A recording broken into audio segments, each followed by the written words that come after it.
Hello, everyone. Welcome to part two of our AFLW National Championships review. In this episode, we're going to look at Vic Country's National Championships, go through the top players that we thought played really well, some players we didn't expect to play as well as they did, and some under the radar girls, as we always do. I'm one of your co hosts, Nathan Seppi, joined by my other co host, John T. Ralph Smith. John T., before I throw to you on how you think Country went, go through Country's results firstly. They went 1-2 in the end, a pretty competitive championships. We probably thought they wouldn't be as competitive as they were, as obviously the Country girls come from everywhere, so they don't, in terms of team bonding, they don't get as much opportunity. In their first game, they played quite late. They played Queensland in their first game, and they lost that game by 30 points. They then played in the Victorian Clash, where they were very competitive against Metro and only went down by 16 in the end. And then they got their first win and their last win against WA in the last game of the champs by 9 points, which was great to see. John T, what was your thoughts on their champs in the end? Pretty competitive and some good signs from some girls in the end. Yeah, absolutely. I think the second game was really good in the fact that, yes, they lost it, but the way they played allowed a lot of their girls to really stand out and show their points of difference. So even though it was a Metro domination, I think there were more Country players who would have emerged with happy faces at the end of their game than Metro, if you just to look purely at individual performance. Fortunately, with the WA game, the first half of the vision, which is a bit irritating for recruiters and everyone in the industry, isn't available because there are some difficulties and miscommunication with camera crews. So we only do have access to the second half of that game. But speaking to people, there were a lot of players who played their best game in the last run of the championships, which you expect. Like you say, they don't get to train together, so it might take them a little bit of game time to get to know how each other plays. But yeah, we'll go through some players now. I'll start Lila Keck right at the top, the Bendigo Pioneer. That has been the barometer for them all season, and she's been the barometer for quite a few teams she's played in at the AFLW Academy, and she certainly was that at Vic Country. She was, as usual, very lively inside 50.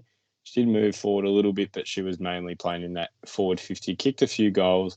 Pretty typical games from her. Like did her role pretty well. Probably could have been a bit more efficient at times inside 50, but overall you can't really fault her too much. It was a very progressive type game from her. She kept getting better as the champs went on and did what she needed to in the end. Yeah, well summed up. Tyler Crabtree for me was one I really liked, particularly in the first game. I think she started really strongly and is one that we probably didn't expect her. And she has what you want in a midfielder. She's really competitive. She's really tenacious in the contest, and she's a heart and soul sort of player. So she probably played her best at the start of the championships and then was able to maintain that form in patches in the next two games. And I was really impressed with probably her ability to not only scrap, but then when she did get it, her understanding of her skill set and then her ability to release some teammates as well. So I thought she was really important to the way they played. She's been able to take it back to GWB level as well. She played a really strong game last weekend against the Western Jets. Well, even before the last community break, she was just coming into such great form, and she was one of the reasons the Rebels got up against the Knights. And the Rebels, they don't usually beat the Metro team, so that was quite a big win for them. And she was one of the best performers in that. I'll stick to another Rebel actually, Jess Wrench. She's been very impressive all season. We know her capabilities, and while she did have some quieter games, probably not what we expect in terms of productivity in the end, but it was pretty impactful when she does get the ball. She's a very classy ball user out of the defensive 50 with her exit kicks. And then, as you've noted here, she had some pretty good efforts in that last game. Yeah, well, absolutely she did. She it was a big ground that they played on, and she was moved up onto the wing late in that one just to give them that run so that they would be able to close it out. They got themselves into such a strong position. She was a big reason why they were able to get the result. She also had two really important efforts for in terms of defensively, where she was able to run down and get opponents holding the ball. So she's really strong around the contest when she does get the ability to look to win a contested ball. And you've noted her kicking, and that's probably been an area of her game where there have been some question marks. But yeah, she didn't let herself down in the championships. Overall, I thought she certainly showed what she was able to do. I'll move on to Amber Shute now, another defender, one who probably had really good bookends of her championships, had a really good start where she got her hands on the ball a lot and was a really key figure in that back 6 or 7 for Vic Country. And her repeat efforts were really important. She took some marks, and then her last game as well, it's her pace that was able to stand out. So she won some critical one-on-ones where she was able to beat her opponent out the back running back, and then also her clean gathers at ground level were also really crucial for her. And yeah, from the Gippsland Power, she's probably one who's really representing them this year and looks to be their primary draft prospect for 2023. For sure, and I have to move to this Gippsland player that I know we both have quite a bit to talk about. She was Vic Country's MVP in the end, and she was fantastic to watch. Ash Centra won a major, and look, I'm going to say this. We overheard Lila Keck before Bendigo's last game talk about her to another Vic Country representative, and she said she's a freak, and we have to agree with her on that. She was so good to watch. She was just fantastic. She's in the scoreboard, kicking some great goals, especially up in Queensland for that first game. She was so fun to watch, and I know you've seen a bit more of her at Gippy level, but she's just continuing that in terms of confidence boost, that would have just given her everything moving into this, back end of the year and then moving into next year as well.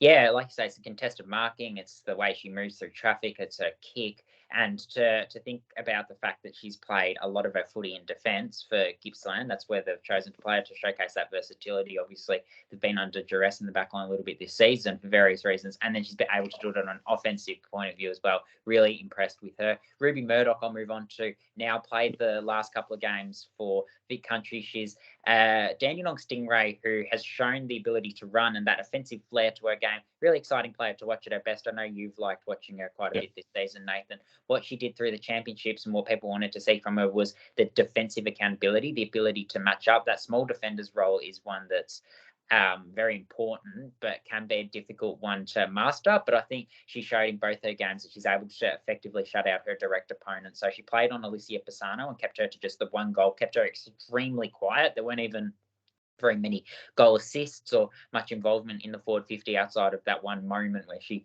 got off her and got a goal from 50. But a really impressive day from Ruby Murdoch there. And then she was able to back it up the following week against WA. She had a matchup, and then again she was able to keep her opponent quiet. So really impressive defensive effort from a player who plays her best footy as a winger with flair. Yeah, for sure. Well, let's continue on that Dandenong trend at the moment, and I'll go to my favourite Dandenong Stingray to watch in general this year, Michaela Williamson. Yep. It just directly translated her Stingray's form into Vic Country form in terms of that composure. Her, in terms of metres gained, probably the best in the whole competition, you'd have to say. And unfortunately, we don't have that data, but I feel like she probably would be up there, especially in the champs in general as well. Her ability to get that ball and run and carry, great strides when she's running. Her kicking is probably the question mark of her game, that it can just sometimes let her down moving forward in transition. But when she gets it right, is so pivotal in terms of hitting up a forward that is leading, because she can move it from defensive 50 to inside 50 pretty much in one sort of, stride and run down the length of the ground. So she was great again, and I thought she just translated her form really well. And her partner in crime at the Dandenong Stingrays, Meg Robertson, had a quieter start to the championships, wasn't able to show her best footy, but she was able to do quite a lot against WA, and that was clearly her best game. And she was able to show that offensive drive. A lot of the time for the Dandenong Stingrays, it has been her that's been releasing Michaela Williamson, and she's been the one in and under that is allowing Michaela Williamson to play to her weapons. But yeah, on this occasion in the WA game, she was also able to show her capabilities. And just while we are touching on those two Dandenong midfielders, Michaela Williamson was named in the All-Australian squad. So congratulations to her, and congratulations to Ash Centra as well, who was in that squad. But yeah, and just one more Dandenong Stingray, just while I'm at it, to touch on, who also had a really strong day against Western Australia. It's Gemma Ramsdale. So she started by her own admission, she started the championships poorly or below her standard, what you would expect. But then she returned in the last game against WA, and her ability to take some intercept marks. So she's someone who shuts out a defender really effectively, but she had the confidence to go for intercept marks and was getting a lot of the footy in defence, setting them up really well. And she's vocal on field, we know that. So probably played the best game of her season in that last game when it really mattered, and probably when the pressure was on to some degree as well. So just kept her name there or thereabouts on some radars. I didn't realise there's actually even more standing on spin race. Quite a few of them to talk about, but Yeah, Sophie Butterworth, I'll move to her now. Yeah, she was pretty good. We've been talking all year, and I think that the common theme that comes up with her is like she's just going to have a day out, yeah, and she's done that at talent league level. I think she's ticked that off, and she had some pretty productive games at champs level. She did it against Metro. She was really good in that second half. We know what she's capable of. She's like a power forward in terms of she'll just make a strong lead, and you can't stop her. Pretty booming kicking like yeah, that. sure. Yep, That will reach for pretty much 40, 50 meters on a yeah, really good day. Usually 40 meters, but she can kick even further. yep. So I thought it was a good chance. Like it didn't. I didn't look at it negatively and think it did her any harm. It was just. It was a good chance from her in the end. She did what she needed to do. She hit the scoreboard and she was productive in the end. She had presence about her at times. I Yeah. remember that game at Trevor Barker Oval against Vic Metro as well. And to round out, or there's a couple more to go, but yeah, Bianca Line. I thought her last game, from everything I've heard, was her best, and she's starting to really bring that physicality, understand that defensive position, having been moved around a little bit to start the season. So the game against WA was really good, and she starting to really want the footy. Unfortunately, her season has now been ended by a hand injury. And Ali Simon's another one who's just ultra impressive in the ruck. She brings a point of difference in that she's an extra midfielder when she's in there, and she's powerful. She played the first two games for Vic Country, and yeah, her tap work and her follow up both combined to make her a real asset. Yeah, for sure. She was really composed for for her size as a ruck. You don't expect them to be the most agile on the ground, but she was really good and just clean with her hands, and her tackling pressure is phenomenal. So excited to see what she brings in the future. I'll move now to another bottom ager, Sarah Howley. Yep. And ball magnet at Geelong Falcons level, undeniably probably one of the top 06 players, probably alongside Emma McDonald, you'd have to argue. And she just brought it at champs level, a very sort of not nothing to play for attitude, but realistically, she's not playing to get drafted this year, so she just put everything at it. And it was really, really fun to watch. Tough at the contest, clean with her hands, and she kicked a really good goal late against Queensland as well, just to add to a collection of highlights this year, and she'll be very, very pivotal for Geelong to go deep if they are to make a late finals, big finals run for the Talent League this year. And contest to contest running, also something that should be touched on, which really stood out in the last game against Western Australia, where it was, like you say, a big ground, but she was still able to cover it really well. Move on to a Geelong Falcons teammate of hers in Jo Sunderland, one who the Vic Metro game was probably her best game. So her kicking coming out of defence really broke up the vanilla defensive exits, I think, was the overview wash up of that game. They probably let themselves down where they went long down the line, but she was one that was taking kickouts and trying to get creative, take those inside 45 kicks. So I really liked what she was able to do. When from a defensive point of view, she's quite good one-on-one as well, and certainly did her prospects no harm. I certainly liked what I saw from her. Probably isn't one I've noticed at talent league level as much, but yeah, just with what she did at championships level, she's just eye catching with what she does defensively, and you don't say that about a lot of players. A lot of players are very offensive focused. Yeah, for sure. Well, there's a couple more that we want to touch on a bit more in depth, and then a few that we just think deserve some good mentions. And Lily Jordan's one that is probably in a similar vein to what we saw from Tyler Crabtree in terms of hadn't had the biggest starts of their season where their names are on the map, but have built themselves into form really well. And John, I know you noticed her quite a lot more with her work rate. Tell me a bit more what you thought about her champs in the end. Yeah, I think that work rate that she had and what she was able to do to get around the ground, get high up the ground, just allowed her to show what she's able to do from an offensive point of view. So I think she was able to show that in spurts, and yeah, including in that WA game in the first half when there was no camera, unfortunately. But yeah, all indications are that she went reasonably well. Jazz Soden, another one, her only game was the WA game, and she's a bottom major, so only did get that one game to Gippsland Power prospect, and she had a breakout game last weekend in the Gippsland versus Northern game, 26 touches, 17 tackles and 8 clearances. But what she did in the game for Vic Country was actually quite similar in that she brings the defensive presence and she brings that want to hunt the footy and do the follow-up work as well. So she's a real two-way midfielder and adds a different dynamic to any contest that she's at. So she was able to do that against WA. Probably a little bit unlucky not to get a chance earlier in the championships, because had she shown the form she did against WA, she probably would have retained her spot.